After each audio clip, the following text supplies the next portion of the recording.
What up, nerds? I'm gonna learn you something about sports today. Sports ball. So, I've been watching a podcast recently called Go My Favorite Sports Team. It's run by Mark Fishbach, or Markiplier, and Tyler Scheid. That's his last name? Fishbach? Yeah, that's his last name, Fishbach. He's Mark Edward Fishbach. So his friend Tyler Scheid has a master's degree in sports administration. And Mark, on the other hand, knows almost nothing about sports.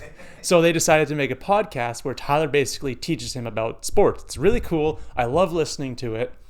They have this series of episodes they do called primers, where Tyler basically goes over the basics of a certain type of sport. They've done football, American football. They've done the rest of the world football. They've done cricket. They've done golf. And they did one on hockey. And it physically pained me to listen to it. But you still listen, right? Yeah. Tyler admitted that there wasn't a lot of research done for that episode because he had research prepared like 3 weeks in advance, and then Mark ended up canceling and they had to replan. So then going into the actual hockey primer episode, he did like 3 hours of research the night before, and he got a lot of things wrong. Sounds like me with my fucking presentations. I do a presentation, I study for it, it's good. The next day, it is gone. So I want to do an episode because I am Canadian, if you could not tell from my channel name. So this is like your response to Go My Favorite Sports Team Hockey. I want to make a video where I go over the basics of hockey because I played hockey for 9 years. It is my favorite sport, and listening to that was bad. First off, they're not even pronouncing it right. It's hockey, bud. It's hockey, bud. Hockey. Go out the ice sheet, play some fucking hockey, bud. So, let's get... Is that like the hockey field?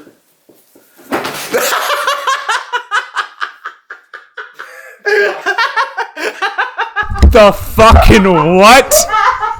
The hockey field, you know? The fucking what? You mean the hockey ring? Hockey? The ice ring? Hockey octagon? The octagon?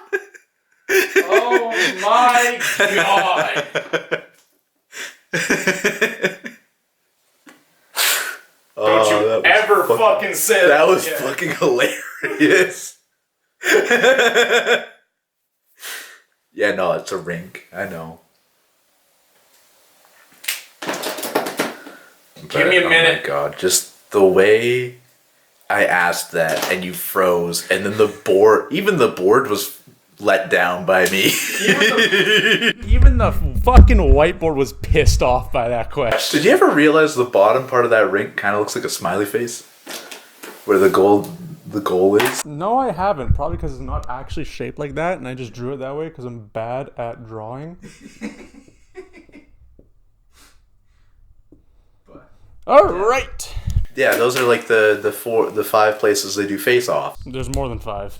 There's one that There's 9. Right, I can count dots. Yeah. Forgot something. You maybe want to make the dots a little bigger. Okay. Forgot the hash marks. Yeah, that's a little better. That one's good. For our viewers at home. There we go. So. Now it has eyelashes. It's so cute.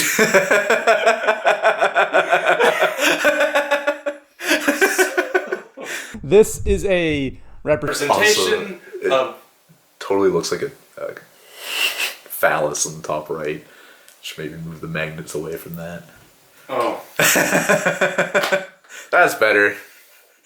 That was also a face. Fucking mind out of the gutter. It is there permanently. My mind belongs to... So, this is an artistically terrible representation of the ice rink. So, hockey. The basics of hockey. Hockey is a game where, obviously, 2 players play against each other. Take stick, go on ice, shoot puck, win. The objective of the game is to get the puck, a little rubber disc, in the other team's goal. Each hockey team is composed of one goalie and usually around 20 players in like professional and semi-professional leagues. Right. But that number can vary. Obviously, there's no set rule. But they're not all on the ice at the same time, right? Hell no. That'd be fucking chaos. There is a set maximum that a team can have. Like a team can have a maximum of 2 goalies and one like sub goalie, I guess, who's like doesn't actually dress for the games. But he is there if both goalies or one of them gets hurt. Substitute goalie. Yeah, sure. The existence of the sub goalie suggests the existence of a dom goalie. You would be surprised. All goalies are dom goalies. And then the players. So like the goalie is for some reason considered separate from the players, probably because they don't move around very much. Yeah, they don't. The players are split up into defensive and offensive players. Right. So on the ice at any given time, a team will have 6 players. They'll have the goalie, 2 defensemen. Yeah, so they will have 1 goalie, 2 defensemen, and then they'll have 3 forwards, and they will be split up into 2 wingers and 1 center. The center is the player that usually participates in face-offs, where the centers will line up at any of the 9 dots around the ice. Those are our face-off dots. Oh, okay, that's where the centers go. Yeah, those are the face-off circles. The centers they line up on either side of the dot, on their respective sides, and the referee will come up, drop the puck, and they will try to push the puck in the direction they want it to go. Yeah. Usually it's back towards their defenseman, so the defenseman can pass it to one of their players. I don't think I've ever actually seen anybody push it forward. It can happen. It's not a really smart play because you're just pushing it to the other team's defenseman. Expect the unexpected. Yeah. I have seen it happen before. Like if there's like 5 seconds left in the period or something, you'll push it forward to try and buy time so the other team doesn't score. So 1 goalie, they stay in the net, and I realize I have forgotten something very important. The goalie crease. That's what it's called. Yeah. The crease. So the goalie stays in the net the whole game, doesn't fucking move. And the goalie can go anywhere, but you don't want him to. I've definitely seen them behind the net. Yeah, they'll go behind the net to like stop the puck. But typically they don't go further than the hash marks or anything. And they don't go into the corners. What's like a typical face-off positioning look like? Because maybe it'd be helpful to have like the positions on the rink for... Let's do that. So we're going to do this from the perspective of one team. Right. So remember, everything that I'm going to do is reflected for the other team. Right. So we'll start with the face-off at the center dot, because that is where... Usually where they start the game. That's where face-offs happen whenever you start the game, start a period, or after a goal is scored. Oh, they'll line up at the center ice for a face-off. Yeah. So for a face-off, the centerman goes here, obviously, for the dot. We got the wingers on either side, on their side of the line. Kind of small. Can you draw it bigger? Yeah. I'm legally blind.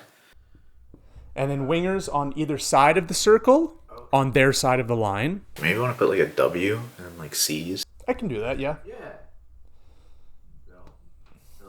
So centerman lines up there, right. And then the wingers on either side. You've got left wing and right wing. Okay. And then your defensemen usually line up about there. Yeah. The defensemen can go wherever the bloody hell they want. It's just good to have them there so that the center can shoot the puck back at an angle to the defenseman. Yeah, it gives the center more options to... Yeah. The only time this really changes is in the defensive zone. Okay. So we're going to do it from the perspective of this team. Right. So this is our defensive zone. This is our attacking zone. Okay. So the only time the lineup really changes is in the defensive zone, when you have your center lineup there, right. One winger here, the other winger right there, one defenseman there, and one defenseman there. And the reason you do that is so the centerman can shoot the puck back, this defenseman will go down for it and pick up the puck at speed. Oh, makes sense. So it's to do that so the defenseman isn't caught standing still in the corner. Right. Yeah. No, that seems like it'd be bad. Yeah. And then also that kind of lets you play towards center ice more, right? You've got more. Like you got 3 guys here in front of the net. They can stop anybody who's trying to get to the net. Yeah, and you've got more area too. Yeah. So that's the general lineup, and obviously you have your goalie down there. In his crease. And for anybody who's watched hockey, the goalie looks really big. Yeah. That is for a good reason. And it looks like he takes up a lot of the net, which makes it look not very fair because 90% of the net is goalie.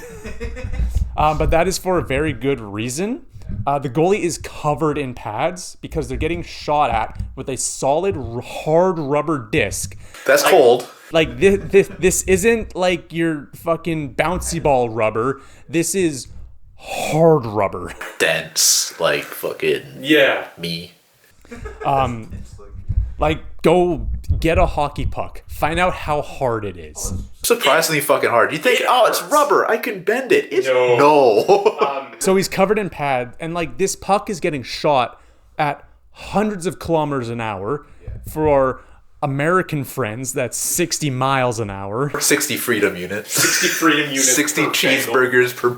60 freedom units per Browning high power.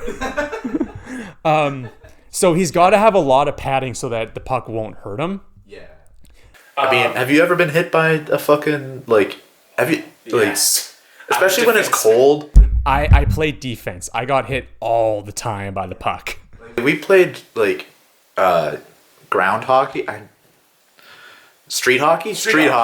We played street hockey during lunch at school sometimes. Oh man! And if you in the winter, if you got hit by that, it's a bunch of fucking kids shooting the pucks too, right?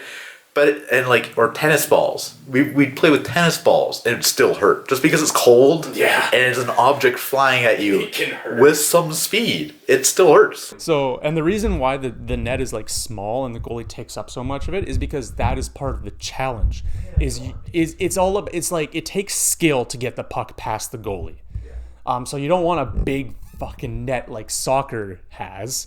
Because you have... Because we actually play with skill here in hockey. Soccer does... And we don't fake injuries in hockey. Okay, that one is true.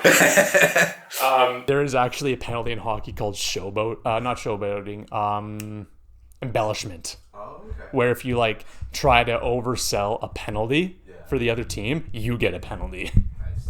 As it should be. Yeah, Can we get that in fucking soccer or football or whatever? I wish they had that in soccer, man. So the goalie is there to block shots. What the goalie can do is if he's feeling pressure, the goalie has a blocker on one hand, and that hand he usually holds his stick in. Can he just start swinging if he feels pressured? That's a penalty. That's slashing.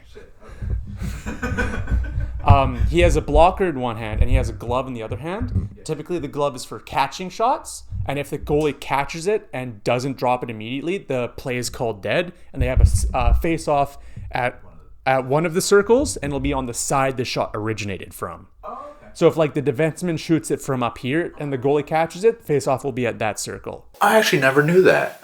Yeah. Well, I played hockey for 9 years and refed for 1 year, so I know a fair bit about the rules, so I can explain stuff you're not aware of. Another thing the goalie can do to stop the play, is if the puck is on the ice, he can cover it with his glove. Yeah.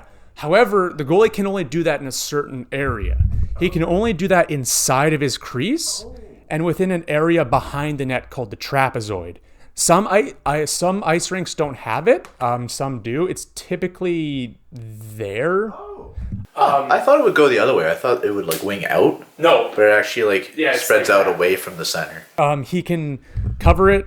I'm pretty sure the goalie can cover it in the trapezoid, but that also might just be the only areas he can play the puck. Right. But I'm not too sure about that one. I think the goalie can still play the puck outside the trapezoid. Anyway. So in here we have our defensive zone. The job in this area is to stop the other team from scoring and to get the puck out. And so these two, in the defensive zone, there is a line, again, like the trapezoid. Some ice rinks have it, some ice rinks don't. It's at the top of these circles. It's called the line of scrimmage. Okay. I know a lot of sports have lines of scrimmage. Yeah, I know it's below that circle, but just imagine it's above it. I'm bad at drawing circles. It's called the line of scrimmage. And basically, when you're watching hockey, when the goalie stops the play dead, you'll see a lot of players rush in sometimes to try and like knock the puck out of his glove because I've seen that. It looks the like referee blows the whistle. I always feel bad for the goalie because it looks like it's gonna hurt. And then the defending team will like try to rough the other team out of there, try to get them away from their fucking goalie, and it can sometimes cause a scrimmage. So anybody who's above the line of scrimmage when play is called dead cannot enter and get involved in anything in there, or they'll incur a penalty. Oh, huh. Interesting. And I'm a defenseman, so I'm very familiar with roughing guys up in front of my own net. I probably would have been a defenseman if I ever played hockey. Yeah, defenseman's fun. It's a lot of fun. One thing I got really good at, because like in minor leagues, you don't really see this in like in professional leagues, but in minor leagues, a lot of times one of the wingers will just sit in front of the net and wait for a pass and just poke it into the net. Okay. So what I love to do was just get up right behind them, put my stick on top of their pants, because like hockey pants are really solid and covered in padding. Yeah. And they're almost like a costume. Yeah. They're like really big waist. Big lip on the back. Yeah. That's pretty solid. So what I would do is I would put my stick in their between their pants and their back and just push down on them. You fucking pants people? No, because the pants are tight, so it would push them down to the ice. Do they usually have like suspenders on too? Some players do, some players don't. I didn't, because my pants would be able to stay up on their own. But like it'll push the player down to the ice because it pulls them backwards, and they're on skates, so their skates probably just flip out. No, usually they just ass gets driven in the ice. Have you ever pantsed somebody doing this? No. Oh, too bad. But I did get a lot of threats from guys telling me to stop or else they'd scrap me. That was fun. I'm surprised they didn't just scrap you immediately. If somebody did that, I just turn around. I don't give a shit. Okay, so the next line after the line of scrimmage is the blue line. Right. Is literally called the blue line. Yeah. And those are super obvious. Yeah, that is the offside line. Okay. So we will get back to what offsides are going into the offensive blue line. Right. Just know that if the puck crosses before a player, if a player crosses the blue line before the puck, plays and they touch the puck, plays called down for an offside, and then face-off will be on one of these two dots, whichever one the puck that was on the side of. Oh, those are what those dots are for. Yeah, those are for offsides, and probably other things too. Yeah. So then this is the center line. Right. The red line is the center line. That line is basically used for what's called icings. And what an icing is when a defensive player shoots a puck from their defensive side of the... not necessarily the defender, but one of the people playing... Not the defender, but the defensive team. Yeah. The defensive team on their side of the red line shoots a puck over into the offensive line, and it crosses the goal line without touching any other players, then it's called an offside. In minor leagues, it's called immediately. In major leagues, it's only called if the player... So, okay, I'm gonna number this shit. So it's called an icing, but it's called... And Team 2. Yeah, that's fair. So Team 1 shoots the puck from their side across the center line, and it crosses the goal line without touching any other player. If a player from Team 2 is going to get to the puck first, and the ref will make this call after they've crossed the hash lines, the hash marks, which is these two dashes on either of these circles, those are the hash marks. If a player from Team 2 is going to touch the puck first before a player of Team 1, then it will be called icing. Oh, really? Yeah. Keep in mind, this is professional and semi-professional leagues. Right. In minor leagues, it'll be called icing no matter what. But in semi-pro and pro, if a Team 1 player gets there and gets it, it's not called icing? Yes. Huh. Yeah. That's cool. And also a point I'm going to make about this, and I'm going to call them out. Tyler from Go My Favorite Sports Team said that if a team is on the penalty kill, which is when I'll get into penalties, but if you incur a penalty, one of your players has to sit in the box, and you play with 4 players instead of 5. And so that is the only time when you can ice the puck. They get put in the rage cage. They do. So if Team 1 is on the penalty, and they only have 4 players on the ice, while Team 2 still has 5 and they're at full strength, Team 1 can ice the puck. I mean, that's fair. Yeah. Like, give them a little out. Entirely part of the game. It's like trying to kill the penalty is just getting the puck the fuck out of there. You're not going to penalize them for doing... And I call out Go My Favorite Sports Team because Tyler said that if they do that during a penalty, they'll get called for icing. But you would. But you wouldn't. Penalty kill is the only time you can ice. So in minor leagues, when you ice the puck and play is called dead, you can make a line change. Okay. And line changes are where you swap the guys that are on the ice for guys that are on the bench. Because like we said, you don't have all 20 players. You only got 5, and you got like 15 more guys sitting on the bench ready to go. And they're split up into like lines, right? Yeah. Which are just like units that go on the ice and they rotate out. But in pro and semi-pro, when you ice the puck, the players that were on the ice when the puck was iced have to stay on. They can't change. Because like then they can't just do it if they're tired. Yeah, they can't do it if they're tired.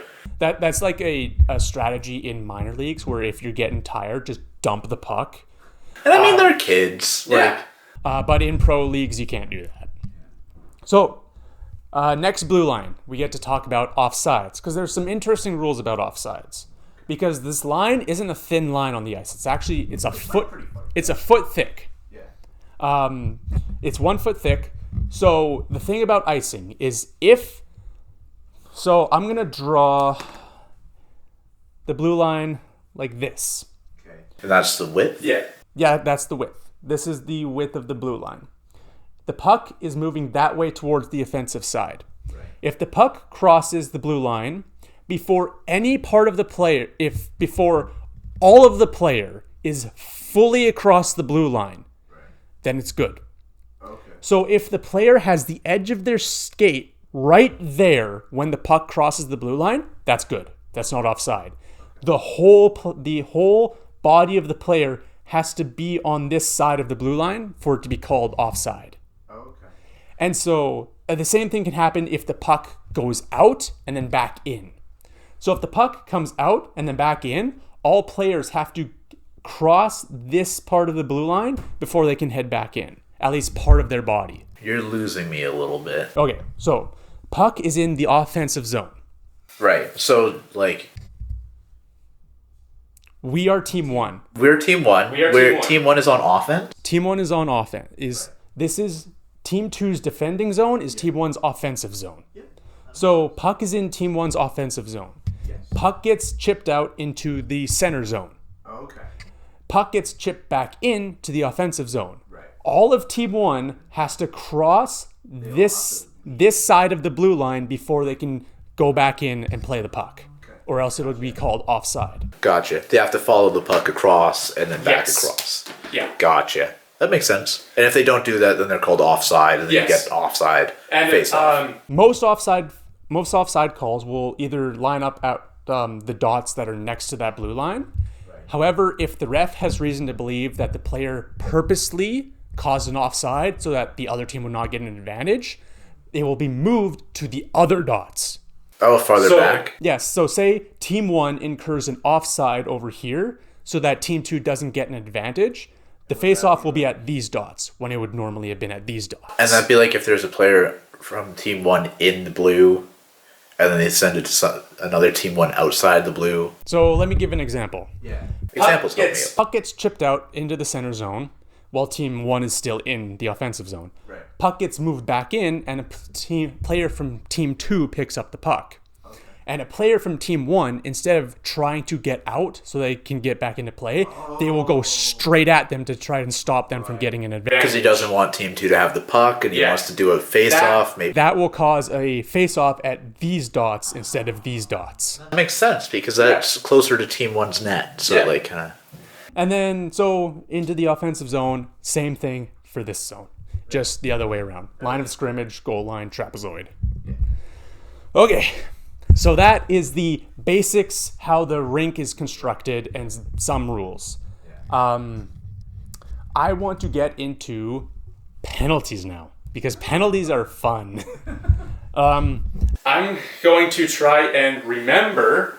I'm going to erase this now. Okay. I'm going to try and remember what... It's okay, Piper. It's okay. I'm going to try and remember what as many penalties as I can and what they are and what costs them. Maybe you should make this a series of 2 videos. One of just ring. Because the one for ring is like a half hour already. Really? Yeah, we did like almost 20 minutes, and then now it's 10. Okay, fuck it. Two-parter. Two-parter!